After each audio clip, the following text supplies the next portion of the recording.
बारीक मेथीला तुम्ही ज्वारीच्या भाकरीसोबतही खाऊ शकतात, चपातीसोबत पण खाऊ शकतात. खूप म्हणजे खूपच छान लागते. एकदा नक्की ट्राय करून बघजा.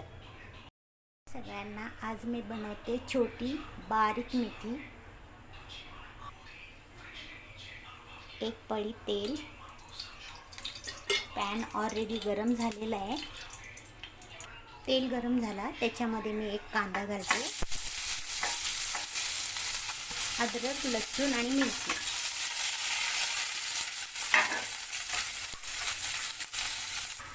अर्ध कापून घेतलेले टॅमॅटो.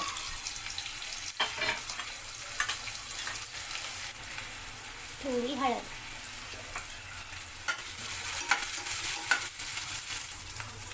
कापून घेतलेली बारीक मेथी.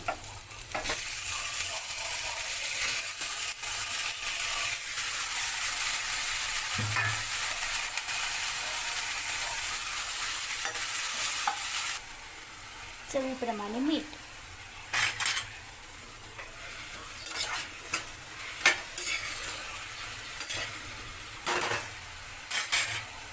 झाकण ठेवून शिजवून घेते.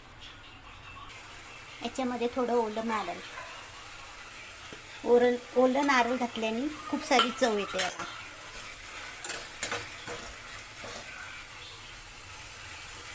भाजी शिजली गेली